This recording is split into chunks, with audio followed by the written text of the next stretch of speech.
বহুদিন ধরে এই কথা বলে আসতেছি, তুমি নিজেকে পরিচয় দাও ফুলতলি মাসলাকের, ঠিক কিনা বলেন? কিন্তু তোমার মাহফিলের মধ্যে বোধ আকীদার বক্তা ঢুকে কেন? কেন ঢুকে জানতে চাই, ঠিক কিনা বলেন? তোমার মাহফিলে বোধ আকীদার বক্তা কেন প্রেজেন্ট হবে? মস্তক দরদি তুমি না? না তুমি মস্তকের নামে ব্যবসা করো? ছাটুকার কেন এই কাজটা করো?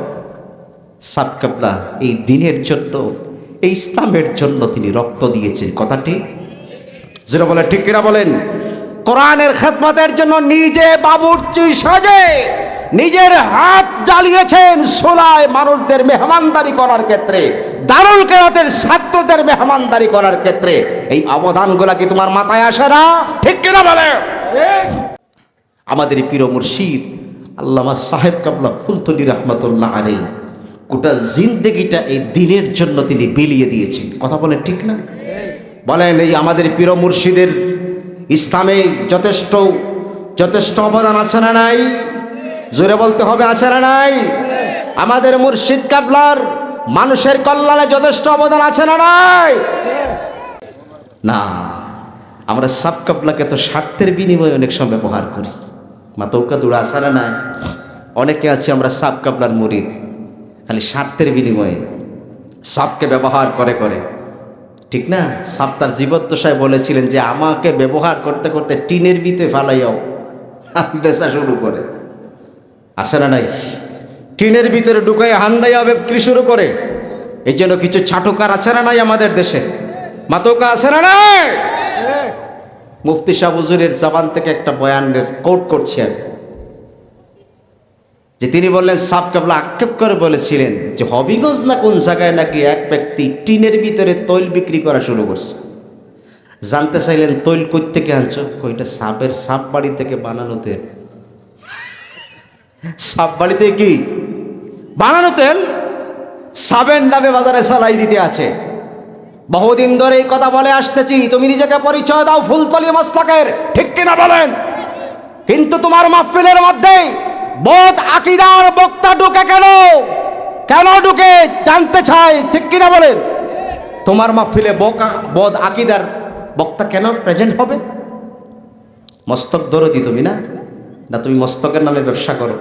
ছাটুকার কেন এই কাজটা করো?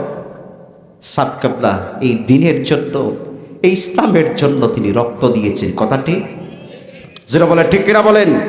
কোরআনের খেদমতের জন্য নিজে বাবুর্চি সাজে নিজের হাত জ্বালিয়েছেন সোলায় মানুষদের মেহমানদারি করার ক্ষেত্রে, দারুল কেরাতের ছাত্রদের মেহমানদারি করার ক্ষেত্রে। এই অবদানগুলা কি তোমার মাথায় আসে না? ঠিক কিনা বলে? আজকে তুমি যেমনি ইচ্ছে এমনি সাবের বিক্রি করতেছ। সাবের নাম হলো ইসালে সবের মাহফিল, আর আনতেছ বদ আকীদার আলেম। টাকা আছে, টাকার বাহাদুরি। যদি সাব কাবলা না আসতেন তাহলে নিজেকে হয়তো সুন্নি পরিচয় দেওয়ার শক্তি হতো না। এ বাবা কথা বলে ঠিক না? সাব কাবলা না হলে হয়তো তুমি সুন্নি পরিচয় দেওয়ার শক্তি হতো না। তোমার ইমানটাকে ধরে নিয়ে যাইতো ওই রাগব বোয়ালেরা, ঠিক কিনা বলে? তুমি আজকে ইমান বিদ্বেষী হয়ে যেতে, ইমান থেকে ডাইভার্ট হয়ে যেতে, হয়তো তুমি বিপদগামী হয়ে যেতে, তোমার জবান থেকে হয়তো ইসলামের বিরুদ্ধে কথা আসতো, ঠিক কিনা বলে? না, তুমি ইসলামের বিরুদ্ধে কথা বলছো না, অবদান সাব কাবলা ফুলতলির। শাহজালালের বিরুদ্ধে তুমি কথা বলছো না, অবদান সাব কাবলা ফুলতলির। নবীর বিপক্ষে তুমি কথা বলছো না, অবদান সাহেব কাবলা ফুলতলির, ঠিক না বেঠিক? প্রিয় হাজির, তাহলে আমাদের বিবেক নিয়ে কাজ করতে হবে। কারণ কষ্ট করে সামিয়ানা যেই মাদ্রাসাটা এত সুন্দর করে এ পর্যন্ত এসছে, কথা বলেন ঠিক না? এটা পরিশ্রম আছে না নাই? না, একটু জবান তো লোক আপনারা আছে না নাই? আছে। কিছু হক কথা বললে অনেকের গায়ে লাগে, বিরক্ত হচ্ছেন আপনারা। হক কথা বলার দরকার আছে না নাই? হক কথা বলা হলো আমার কাছে আল্লাহ থেকে আদিষ্ট, আমি অর্ডার আল্লাহ। ইয়া আইয়ুহাল্লাযীনা আমানুত্তাকুল্লাহা ওয়া কুলু কাওলান সাদীদা। হে ঈমানদারেরা, আল্লাহকে ভয় করো, আর যখন কথা বলবা হক কথা বলো। কথা বলে ঠিক না? হক কথা বললে তোমার রুটি রুজি কমে যাবে, অসুবিধা নাই। রিজিকের মালিক কে? বাবা একটু জুড়ে বলেন কে? হক কথা বলা, হক কথা বলা এটি হচ্ছে আমি আদিষ্ট, আমার পরিচয় আমি মুসলিম, ঠিক না বেঠিক?